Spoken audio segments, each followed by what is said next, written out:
Richard Turner. Richard Turner. And looking with both eyes, I couldn't see how he did it. Richard Turner, he does things that nobody else in the world can do with cars. Nobody. I don't call myself blind because I see things in ways that other people can't see. He's in the Hall of Fame at the Magic Castle.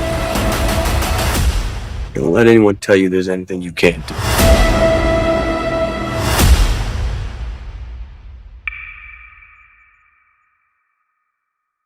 Well, Shark, we're here for episode 4. Can you believe it? I cannot believe it, but here we are. And on that note, I've got some more questions for you. Okay. If you don't mind. And I'm sure they're going to be offbeat. I'm going to do my best. Uh-huh. So, first question. Can you tell us about your first time bowling?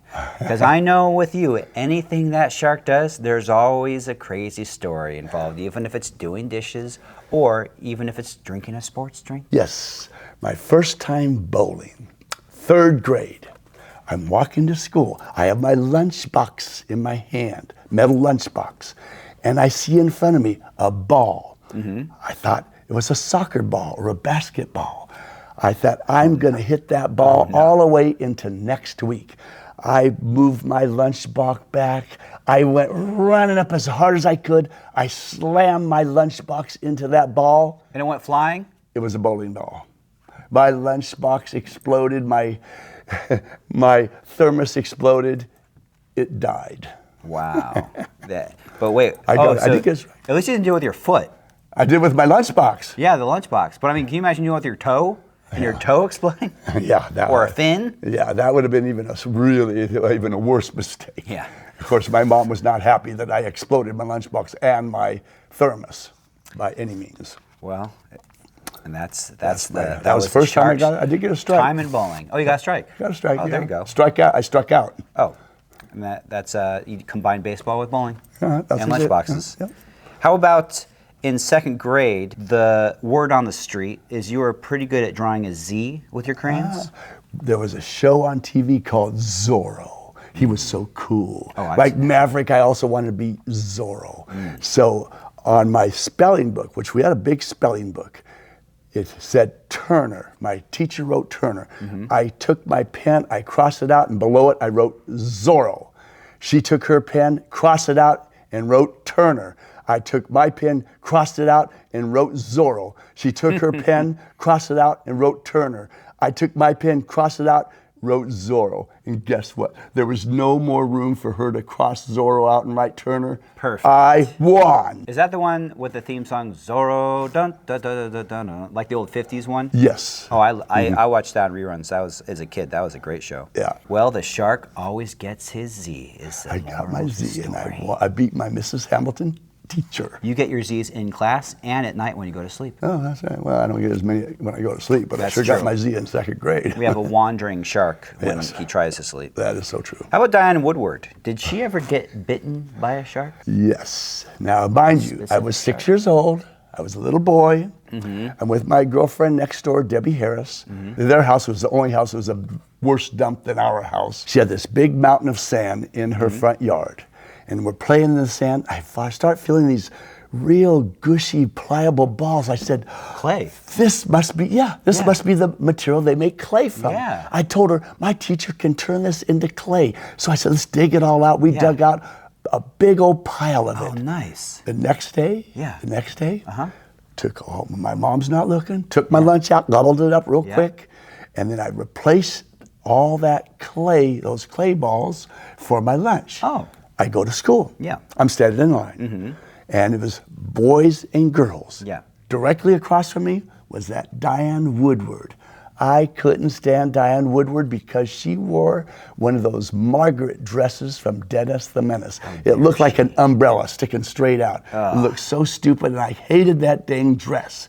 And What'd you do about it? Well, I'm sitting there thinking, Clay, Diane. Clay, Diane. Would I rather get Diane for standing next to me, or do I want Clay? I decided I'd rather get Diane. Yeah. I took all that, opened my lunchbox, took all that clay, and I plastered her with it. Nice.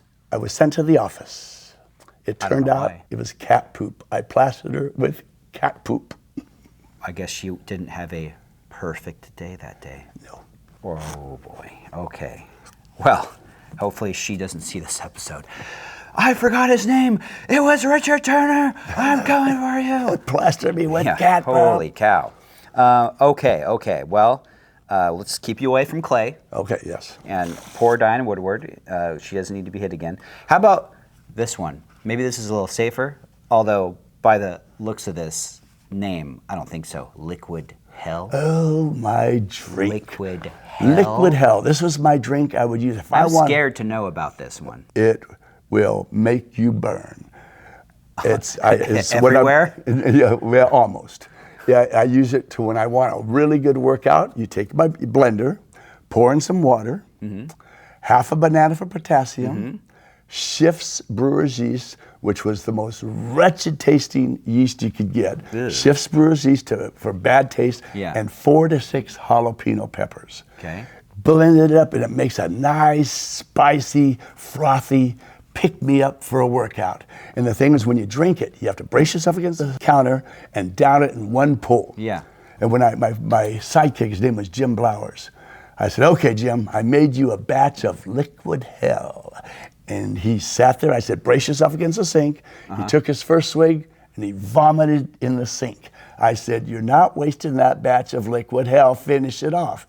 He finished it off, and it turned out it was helpful for him when he was taking his finals in college. So before college class, before you had a final, I'd have to make him a batch of Liquid Hell. You have 2 choices with Liquid Hell. Yeah. You either drink it and work out, or you will sweat blood. Okay, that sounds like, you know what? I don't know why they don't have that on the Starbucks menu. Yeah. That sounds like a good summer treat. Yes. Oh, yes. Can you describe, the word on the street is you're a good cook. You have a special recipe for tacos. Oh, yeah. I love tacos of every kind. When I go to Tijuana, I would always have at least 2 dozen tacos. Right. They make them right there in front of you. So I love tacos. The only thing I liked growing up was tacos. Right. And pumpkin pie. Pumpkin pie So tacos. my friend Jim Blowers, his brother, was riding down the freeway, and a guy in front of him, a 50-pound bag of dog food, fell out of his truck. Bob pulled over and took and scraped all that dog food back in the bag. Gave me 5 pounds of it. What a score! I thought, man, we're good. Did you even have a dog? No, I didn't have a dog. But I thought, this is going to make some good tacos. Oh, my gosh. So I cooked it up, boiled it up, put some cheese and lettuce and all the fixings. And Jim comes home. And I said, dinner served. And he brought in with him a lady from next door named Margie. And I said, sit down, gentlemen. Ladies, the food is ready to eat. And they started eating. And he goes, wow, Rick, these are surprisingly good. He said, what's in them? Then all of a sudden he goes, no, don't tell me. I don't want to know, because he knew me. And then all of a sudden, in the next bite, he goes, what is that? And he pulls it out and he goes, it's dog food. And then he goes, well, it beats the rat tail tacos. And he kept eating without any thought. But Margie, this was the funny part, she's sitting there eating these tacos, and she's going, did you say they're dog food tacos? Dog food tacos? And so she's eating it, and she wouldn't swallow. And her cheeks are getting more and more puffy and fluffy. She goes, well, I have to go now. And so she left, and I figured she was like a squirrel, just saving some for winter. Word on the street is that's not the only thing you were a great cook at. So why did Jim think that your dog food tacos were better than your sandwiches? Seems sandwiches might be a safer bet. Well, at that time, I had a place in the country, and we had a mouse problem. So I had mouse traps set over throughout the kitchen, and they made nice little snacks. Oh my gosh. So I would take and I'd cut off their legs and tails, and Jim's on his way over. So I put mayonnaise, lettuce, cheese, mice tail legs and tails, another layer of lettuce, and bread. And then Jim comes over and he goes, hey, Mr. Rick, is one of those mine? I said, oh yeah, chomp down, eat up, it's yours. And he's eating, he's going, well, it's a bit crunchy, Rick. And then all of a sudden he sees this thing sticking out of his mouth like this. He goes, what is that? And he pulls it out and he goes, it's a rat tail. And I smiled and I said with a little mirth in my voice, it's not a rat tail, it's a Mickey tail. That makes it much better. It was a Mickey tail, not a rat tail. Yeah, rat makes it tail much wouldn't fit. better. Much better, yes. Oh, yummy, yummy, yummy. You're also a poet. Can you recite your rat tail poem, your rat poem? My rap poem. I was in, what was this, 6th grade, and I wrote this. This was my rap poem. Rats are rich in vitamin K. They make you smell when you poop and play. They fill your teeth with rodent decay and drive those hovering buzzards away. If you breed your rats sometime in May, you'll eat rats every day. Now, is that an A poem or what? I think it rivals Shakespeare. It does rival Shakespeare. Thank you Very very much. Shakespearean. No, very Shakespearean.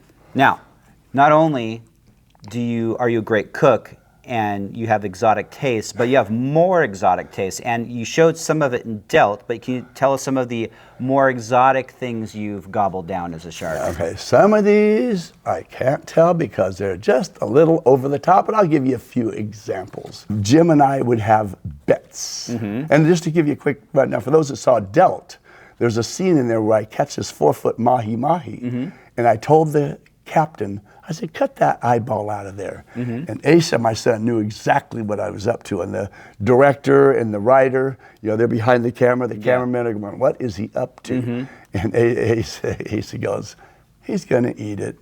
And I took that eyeball, I put it between my teeth, and the eyeballs are very hard. Right. And Really? oh yeah, they're a lot harder than you think. And I started chomping down at it, and the inner guts shot out about 3 foot towards the camera. Eyeball guts? The eyeball guts. And the other part shot down my throat, and the rest of it shot all over my beard. Yeah. And the director's going, it's the only words in the whole movie where his voice shows up. What is the point of this? And then I say, can I have some water now? And they thought I was going to rinse the eyeball guts off my face. Yeah. No, I wanted to rinse my hands off so I could get back to shuffling cards. Oh my gosh. But that was one freebie. But Jim Blowers, we would have bets. Yeah. One time we're walking on the beach beach somewhere, and there's this fish on the beach covered with ants. He said, I'll give you $10 if you eat that. Grab that fish, it's down, I'd snatch that 10 spot. Another time we're in the mountains of Sequoia, and I took down to cockroach, juicy, down to grasshopper, needed ketchup. Grasshoppers are bitter. Well, I could have told you that. Oh, you could, yeah. Ketchup. And then these are live ones. These aren't dead ones. Yeah. These are live ones, okay? That's the only way to eat them. Yeah, oh yeah, fresh, wholesome. Like Hostess, yes. Taste jumps right out of your mouth. Oh yeah, exactly. So does Hostess, Twinkie. Okay, but this is a fun one. I can tell this one. We were shark hunting. I mentioned that I'm a shark hunter. And what we would do is we'd go down to the canning factory where they had the red snapper heads and guts. They'd have the fish they'd keep, but the heads and guts they'd trash. So we would take them down a Marie Callender pie, and they'd give us like 300 pounds of heads and guts. And so we had these heads and guts, and they put them in 50 5-gallon drums with the sealed drum lids on them. Yeah. We were going out shark hunting, and something came up, and we had to cancel it. So we left those drums of rotten fish heads and guts sitting in 100-degree sun for a week. And when we went back the next week to go shark hunting, the gases were so bad they literally blew the tops off a number of the drums. And those tops are sealed on there tight. It literally blew the tops off of them. And the smell was so wretched. Jim and Randy are going, oh my God, I'm going to pass out. Right. I thought, oh, this is going to be fun. So we get out there. Now we're in the ocean, 15 miles off the coast out in Mexican waters, about 6 miles past 9 Mile Island. Yeah. And we're chumming for the sharks. And of course, Randy, the smell is so bad, he's on the bow of the boat throwing up. He spends his whole time up there throwing up. Sounds right. Yeah, and Jim's sitting there gagging, trying to keep from throwing up. I thought, time for a little mischief. I said, Jim, give me a big hunk of those red snapper guts. And I took those guts, a big hunk of it about this big, and I started chomping down on it, and it had the desired effect. Yeah. Jim went to the bow of the boat and started throwing up with Randy, chumming, providing more chum to draw in more sharks.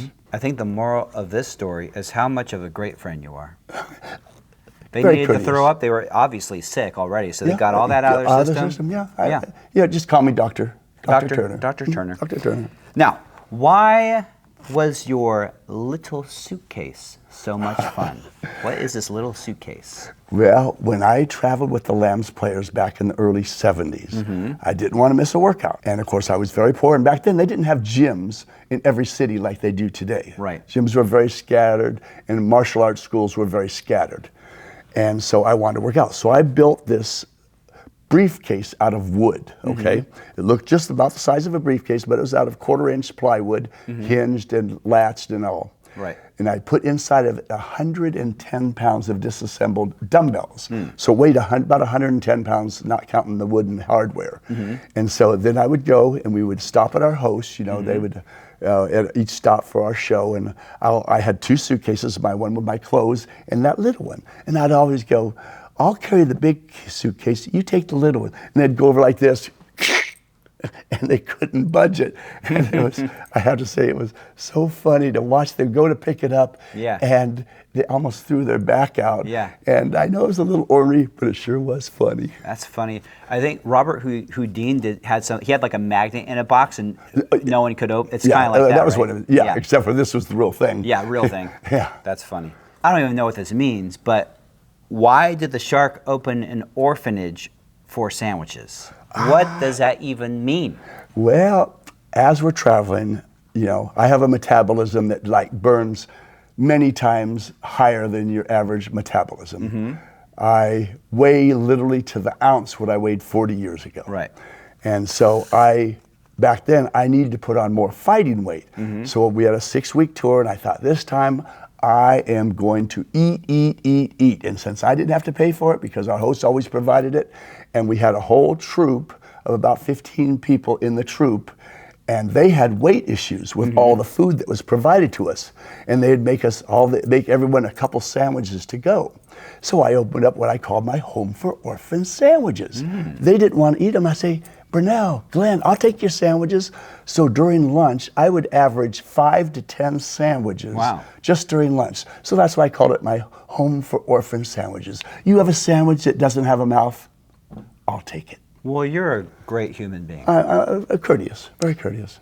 Now, I heard that you almost broke Casa Bonita. Ah, yes. One of our stops, this restaurant just opened up in Denver, Colorado called Casa Bonita, the world's largest Mexican restaurant. Sat like 1,200 people. And they had, at lunchtime, all you can eat for $1.89. $1.89, all you can eat. Tacos, burritos, enchiladas. I have a feeling that was a bad idea. Yeah, exactly, for them. And then nighttime it was $3.49 for all you can eat. Wow. Anyway, we went there multiple times, and in one sitting I had 26 items between the enchiladas and the tacos. Wow. And the funny thing is, you'd raise a little flag, and I'd say, 3 more tacos. 3 more tacos. And they actually thought I was stealing it. Yeah. The waitress started looking under the table going, She's where's he putting that? This is impossible. Yeah, because no one can do this. Yeah, and especially with about 90 seconds, down goes 3 more tacos. And I had 16 tacos alone. Wow. And then afterwards, I would have one of the troop members hit me in the stomach, just so they knew it was tucked away in that secret hole I have in my leg. Why was it a real nutcracker when the shark started growing a mustache? Now this is kind of funny and a little embarrassing, I'll just put it that way. Yeah. Okay, in the troop we had Mark and Chris and Bernie. They all had really cool mustaches and beards, and I wanted one. So I'm about 18. I started growing a beard, or I started growing a mustache. And I would sit there, and because I couldn't see very well, I'd have to literally get right up to the mirror and try to check it out. And one day, I just showered up. I brushed my teeth, showered up, and I came out, and I didn't realize I left my toothbrush drawer open about 3 inches, okay? So, picture this, and I'll try to say it discreetly. I wanted to check out my mustache, so I'm leaning forward. And I didn't realize my private parts drifted down into that 3-inch open part of the drawer. Now I slide close to the mirror to check out my mustache, and I slam the drawer closed on certain private parts. And of course, instant pain. Such pain that my eyeballs virtually ricocheted off the mirror. And then to put a cap on it, I slammed, I screamed, and then of course I jerked, and I ripped all the skin off my private parts. Wow. Embarrassing, but funny. The most surprising thing is the shark experiences pain. Wow. Yeah. Why is it so funny to watch the shark get a haircut? I'm almost afraid to ask these questions anymore. This is crazy. And this one will sound a little bit perverted, sorry everybody. Until you get the punchline, you'll understand why, okay? I'm going in to have my beard and mustache trimmed. And they always put those aprons on you, you know, to keep the hair off you. Yeah. And of course, what am I always doing? Dealing seconds, right? So I'm sitting in the thing with the apron over me, and I have my deck of cards in my hand, and I'm practicing seconds. What I do is I deal a card out and put it back in the top like this. I'd go in, I'd deal it out and put it in from the top. Yeah. Now, under the mat, I'm sitting there and I had it in my lap like this, and they're seeing the hand going up and down like this. And my ride told me later that the people were going, that guy's a pervert. He's playing with himself under the apron. And everybody starts gathering around, and of course I can't see, I'm always looking in a mirror, you're always looking in a mirror at a barbershop or a hair salon, but I can't tell. There's a huge semicircle of people standing behind, waiting for like a magician's reveal when they remove the apron, and they're getting ready. I'm sitting there going like this. They remove the apron, the guy goes, he's not playing with his, he's playing with his deck. Subtle difference. Subtle difference. One letter changed the whole context. Can you tell us about hunting sharks with BB guns? Ah, yes. BB guns. Yeah, we had to have adventures. And there were a couple places that we would go BB gun hunting, except we didn't hunt sharks, we hunted each other. And we didn't have those air BB guns, they just hurt too much. We had just the regular BB guns. Before we went out, we were teams of us. There's me and Jim, and against Jerry and what was his name? Morris. The night before, I told Jim, I said, I want to inoculate myself from the pain of getting shot. So I said, lifted up my shirt, I said, shoot me full of BBs. He goes, I'm not going to shoot you full of BBs. You want to shoot yourself full of BBs? Shoot yourself. So I took my little, it was a Daisy BB gun. That's what I said. They're not quite as powerful. They leave welts, but they're not as bad. And so I turned that BB gun and put about 15, 18 welts across my body, just getting going, okay, I can handle this. So now the next day we're running around shooting each other, and then Jim would go, Rick, he called me Rick. Or he called me Mr. Rick. 40 feet at your 11 o'clock, which means that direction, 40 feet is my target. And I'd run them down, and I'd sit there be firing, and they're trying to shoot at me by running away, by trying to fire over their shoulder. But I didn't care if I got shot because I was used to it. They didn't like it, so they're trying to shoot at me, but they can't even get an aim because they're running forward while they're trying to fire backward. And then finally, Jerry just stops, turns, and shoots me right between the eyes. And we had a rule, no shooting towards the face. And he shot me right there, right between the eyes. And of course, we had goggles on. To keep the BBs out of our eyes. But it went right between the goggles, made a big bloody spot. And so I grabbed his gun and I sidekicked him right in the gut. And all of a sudden he threw down his gun. I quit. And right then, up walks this 350-pound monstrous warden. And he goes, $500 fine for each one of your guns, $1,000 fine for any bird you shot, $5,000 fine for any lizard you shot. These are this is a protected game preserve.